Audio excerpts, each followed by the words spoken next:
Well, good morning and welcome to WBGL Community Matters, where we always like to talk about issues that are happening right here in the WBGL listening area. And of course, that spans throughout much of the state of Illinois, from north, central, and south, also into Indiana.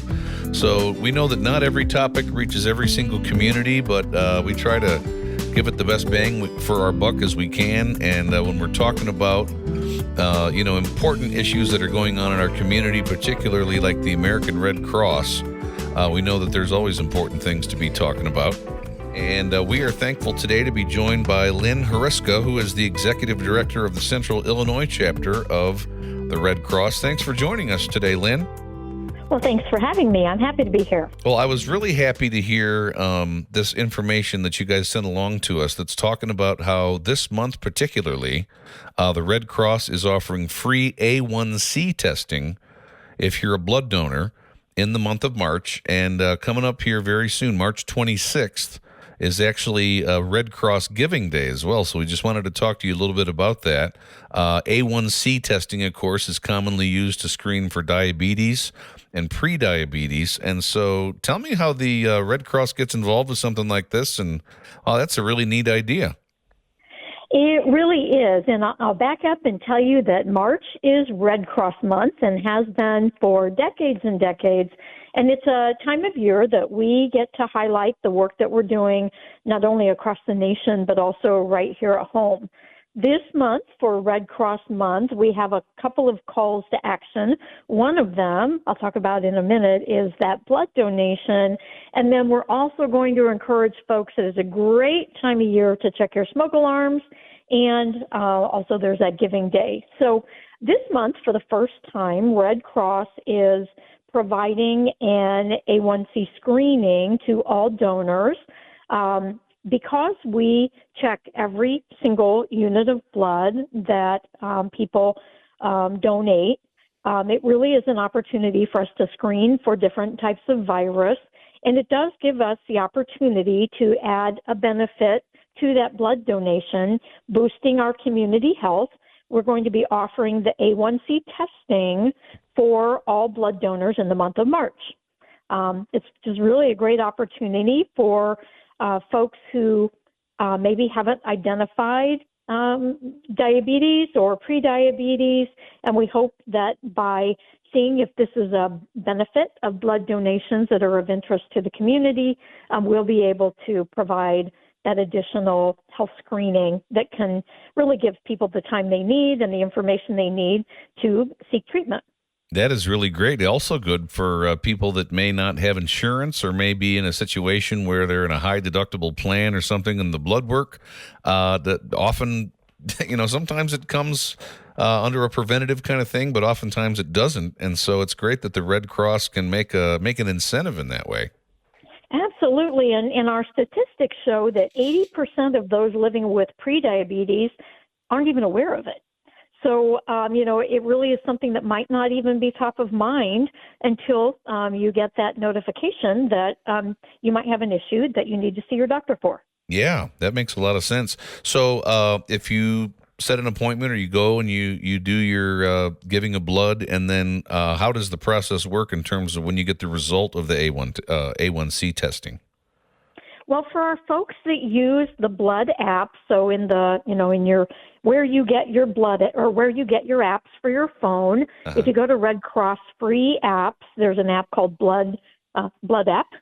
And that's how a lot of folks download that, and they make their appointments that way and can track their donations in there. And that is one way people would get that information back as a follow-up, letting people know, A, where their donation was utilized, and B, if they have any health concerns that they need to be aware of. If you don't use the blood app, then you would get that in the form of an email shortly after you have given blood. Okay. Well, that makes a lot of sense. So I would imagine that's shortly thereafter, within the next couple of days, probably. Correct. Okay. Yeah. It goes through the testing, and then we can release information if there's something that comes out you need to know about. Got it. So one thing that I guess I was partly not real surprised to find out was in this information you provided to us today that 2024 actually had the second highest number of billion-dollar disasters in a single year due to a lot of the events that we just went through, like the hurricanes and the floods and the tornadoes. That's data according to the to NOAA, a National Oceanic and Atmospheric Administration. So when we think about delivering care with disasters, we obviously think about the Red Cross. And here during Red Cross Month, what are the top things that come to mind when we talk about that?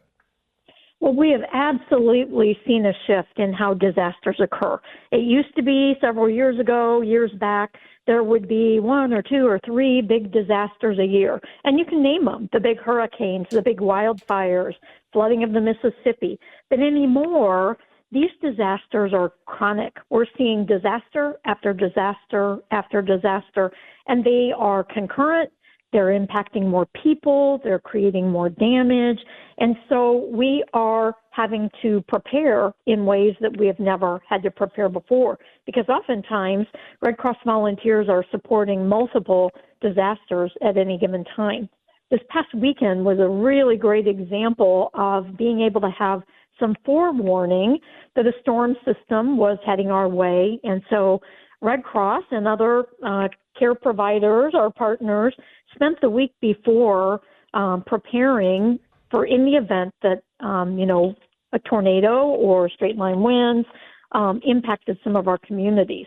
Fortunately, many of our communities in Illinois weren't impacted as much as projected. So for that, we're grateful. But for those families and those communities that did have some damage or lost power, we're continuing to serve them right now. So we're working on resiliency. We're working to help all of our communities here in Illinois be as strong as they can be ahead of disasters so that they can, avoid any, anything we can prevent or avoid or minimize is good. But it also then helps us help our own neighbors, helps us help ourselves if we have a plan ahead of time, if people are evacuating to safe places, if people know where in their home they can go to be safe, and then how to use social media or how to use local news as well to find out how you can get help and give help. That's really important. We're talking with Lynn Hruska today, the Executive Director of the Central Illinois chapter of the American Red Cross. I was wondering if you could tell us, Lynn, this may be something that maybe not everybody thinks about. How is it the American Red Cross is able to support veterans as well as military members and their families? Yeah, well, Red Cross was born on the battlefield, and so our beginnings came from serving alongside and serving directly our people in service. And so that's been a mainstay of the American Red Cross for all of our history. Today, our work with veterans and families who have service men or women deployed continues. We provide a 24-hour emergency service, a 24-hour emergency phone system for folks who are deployed. That's Red Cross can work directly with a base to get a message to a soldier who is deployed, whether the family knows where they are or not. And we can also get messages from the soldier to the family when there's news that needs to be conveyed one direction or the other. It's one of those services that is just invaluable. It's because of our working relationship with our armed forces and our congressional charters. And probably if you're not involved if you're not a military family, you may not even be aware of those direct connections and our ability to help families here at home. But we also are supporting our veterans clinics and veterans hospitals, taking care of our veterans in many different ways, providing volunteers to do well checks and special activities to support our veterans really throughout their life.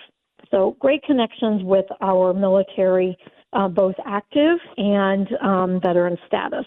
Absolutely. Really glad to hear about that. You mentioned the smoke alarms, and you have a program or kind of an initiative right now called Sound the Alarm, and I'd love to hear about that. We do. Since 2014, the American Red Cross launched a program called Sound the Alarm. We've talked about disasters, but the fact is the number one disaster that we respond to and provide more care and comfort to people than all other disasters combined are single-family house fires. And we know that having working smoke alarms reduces the risk of death and serious injury by more than 50%. So our goal in Sound the Alarm is to make sure that every family has working smoke alarms. And we do that by promoting, particularly during March, reminders to folks to make sure that they have checked their smoke alarms, make sure they're working, make sure their batteries are fresh. And you may not know that the smoke alarm itself, if it's older than 10 years old, may have outlived its useful life. So those yellowed battery or those yellow smoke detectors that are up in your hallways, KIDA assures us that they don't make a yellow smoke detector. And so if yours is yellowed, it probably is an indication that it's time to call the Red Cross and get your new smoke alarms. We do put that out broadly, asking people who need smoke alarms to contact us.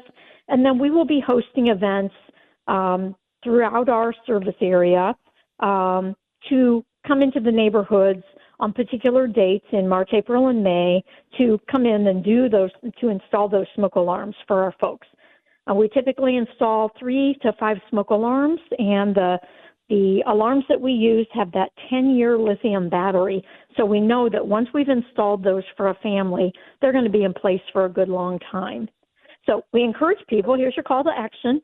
Everybody needs to go home tonight and check your smoke alarms, make sure that they have working batteries, that they're in locations outside of bedrooms, outside of the kitchen, and in the living spaces, because we know that if your smoke alarm sounds, it gives you that 2 minutes that you need to escape your home, to give you enough time to get outside.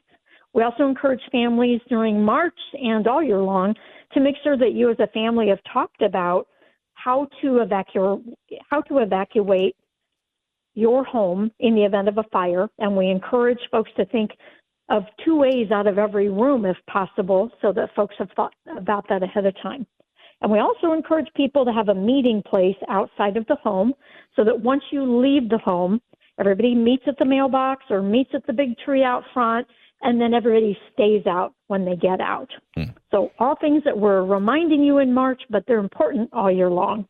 An ounce of prevention is worth a pound of cure. That just comes to mind. Absolutely. That's so great. So if somebody's hearing about these, this opportunity to receive the installation of free smoke alarms, how would they get some info on that? Absolutely. So there's a website that I would send folks to for the best information. It's called soundthealarm.org. It is a Red Cross site. And you'll put in your information like your zip code, and then it's going to show you where the upcoming events are. If you don't see one coming yet in your area, some of them aren't on there yet, like the ones that are scheduled for May. So if you don't see that yet, you can always call your local Red Cross, but you can go to that site and put your information in and that you would like smoke alarms, and that will put you on a list and we'll contact you. Awesome. What a wonderful thing. And as we wrap up today, I just wanted to go back to the blood donation here for just a minute. So you were talking about the blood donor app that exists. There's always 1-800-RED CROSS to book a time in March. But not only are you providing the free A1C testing, again, screening for diabetes and prediabetes, but also in March, there's another incentive, which I believe is the $10 Amazon gift card if you set an appointment and give blood this month. Absolutely. Everybody likes free stuff, right? So yes. You get your T-shirts and your gift cards. Red Cross has never paid donors for donating, but we do love to give you treats. So one of the ways that our corporate sponsors can support blood drives is to give away or provide some incentives for us to give away just as a thank you to our blood donors. And this month, that is a $10 Amazon card. And I mean, I like shopping on Amazon. Yes. So we know that people give for many reasons, and it probably isn't for the gift card, but we do like to say thank you and encourage everyone who's eligible and able to give to schedule an appointment this month. Awesome. And you can also go to redcross.org. I mean, it's all kind of there. You have redcrossblood.org to particularly schedule that. But we just also want to mention that you can help out at redcross.org/giving day, because like you said, it's Red Cross month and all these things are possible thanks to those that give. Absolutely. We do appreciate that. As I said, we celebrate the work that we do, the work of our volunteers all month long, and then we provide you a great opportunity to be part of our organization. We not only invite you to be a financial donor and help support our mission, but we also invite you to consider being a volunteer with the organization. We would love to talk to you more. If you would like to be part of our disaster teams, our blood drives, serving our military families, or being out in the community providing that preventative training. So lots of opportunities on there, and certainly grateful to those of you who support us. So great. Well, this has been a solid episode of WBGL Community Matters. Our guest has been Lynn Hruska, the Executive Director of the Central Illinois Chapter of the American Red Cross. We are grateful just to hear about all these things going on, but also knowing that we have some action points, some call to actions that you've given us, Lynn, and we appreciate you so much. Thank you for having me. Well, that's it for today's WBGL Community Matters. We hope you take some action on that, and it's just nice to know such great folks in our community making a difference. We'll see you next week.